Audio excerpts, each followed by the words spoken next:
প্রিয় শিক্ষার্থী বন্ধুরা, আমরা এখন দিনাজপুর বোর্ড হিন্দু ধর্ম ও নৈতিক শিক্ষা এমসিকিউ প্রশ্ন সমাধান করব।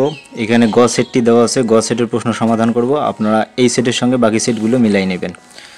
প্রথম প্রশ্নটি ছিল অষ্টাঙ্গ যোগের প্রবর্তককে, সঠিক উত্তর ক। 2 নং প্রশ্নটি ছিল প্রাণায়ামের মাধ্যমে ড্যাশ, প্রাণায়ামের মাধ্যমে এর সঠিক উত্তর হবে ঘ, শ্বাস প্রশ্বাসের গতিকে নিয়ন্ত্রণ করা যায়। 3 নং প্রশ্নটির সঠিক উত্তর হবে গ, স্মৃতিশাস্ত্রের। 4 নং প্রশ্নটির সঠিক উত্তর গ, তরুণী সেন। 5 নং প্রশ্নটি ছিল যে অচার্যক ব্যক্তির মাধ্যমে কোনটি হয়, এটি বহুপদী প্রশ্ন। বহুপদী প্রশ্নটির সঠিক উত্তর হবে ক, 1 এবং 2।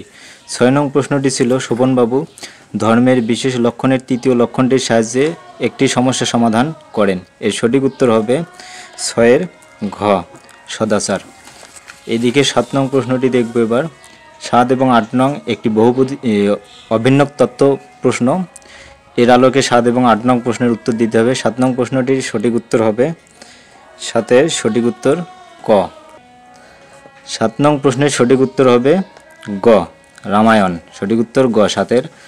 8 নং প্রশ্নটির সঠিক উত্তর হবে 8-এর ক, 1 এবং 2। 9 নং প্রশ্নটির সঠিক উত্তর হবে ঘ। 10 নং প্রশ্নটির সঠিক উত্তর ক এবং 11 নং প্রশ্নটির সঠিক উত্তর হবে খ। 11-এর সঠিক উত্তর খ। এদিকে 12 নং এবার দেখব। 12 নং প্রশ্নের সঠিক উত্তর খ, 12 নংয়ের সঠিক উত্তর হবে খ। 13 নং প্রশ্নটির সঠিক উত্তর হবে 13-র খ, নৃসিংহ। 14 নং প্রশ্নটির সঠিক উত্তর হবে 14-র ঘ। 15 নং বৃক্ষের মধ্যে প্রাণরূপে কে বিরাজমান, সঠিক উত্তর ক, ঈশ্বর। 16 নং প্রশ্নের সঠিক উত্তর হবে 16-এর সঠিক উত্তর ক, 1 এবং 2। 17 নং প্রশ্নের সঠিক উত্তর হবে 17-র গ, মৎস্য। 18 নং এবং 19 নং উদ্দীপকের আলোকে 18-19 নং প্রশ্নের উত্তর দিতে হবে। 18 নং এর সঠিক উত্তর হবে ঘ, সন্ন্যাস। 19-এর সঠিক উত্তর হবে ক, 1 এবং 2। 20 নং এর সঠিক উত্তর হবে 20-এর সঠিক উত্তর খ, সিন্ধু।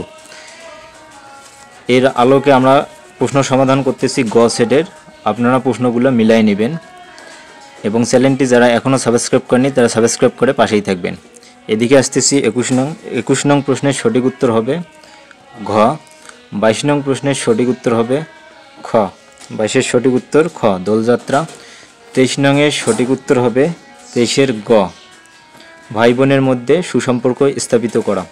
24 নং প্রশ্নের সঠিক উত্তর হবে 24-এর গ, 24-এর গ, হাতে খড়ি। 25 নং প্রশ্নের সঠিক উত্তর হবে 25 ঘ, সম্প্রদান। 26 নং বহুপদী প্রশ্ন। বহুপদী প্রশ্নটি 26-এর এই প্রশ্নটি একটি কনফিউশন আছে, তবে 1 এবং 3 হওয়ার কথা। খ নং কনফিউশন আছে, যার কারণে আমি দিতেছি না। আপনারা যদি জানেন অবশ্যই কমেন্ট করে জানাবেন। 27 নং এবং 28 নং 27 নং প্রশ্নটির সঠিক উত্তর হবে যে সুমন চক্রবর্তীর বাবা সোমবারে মৃত্যুবরণ করেন, এই 27-এর সঠিক উত্তর হবে খ, বৃহস্পতিবার। 28 এবং 29 নং একটি তথ্যের আলোকে উদ্দীপকের আলোকে প্রশ্নের উত্তর দিতে হবে। 28 নং এর সঠিক উত্তর হবে 28-এর ঘ, কার্তিক। এবং 29 নং এর সঠিক উত্তর হবে খ, 1, 3। 29-এর সঠিক উত্তর খ, 1, 3। 30 নং প্রশ্নটি ছিল দীপাবলি উৎসব কী নামে পরিচিত, সঠিক উত্তর হবে খ, দেয়ালি। সম্পূর্ণ ভিডিওটি দেখার জন্য অসংখ্য ধন্যবাদ। যারা এখনও চ্যানেলটি সাবস্ক্রাইব করেনি তারা সাবস্ক্রাইব করে পাশেই থাকবেন। এভাবে প্রতিনিয়ত ভিডিও আপলোড করা হয়, তাই সাবস্ক্রাইব করে পাশেই থাকবেন। ধন্যবাদ।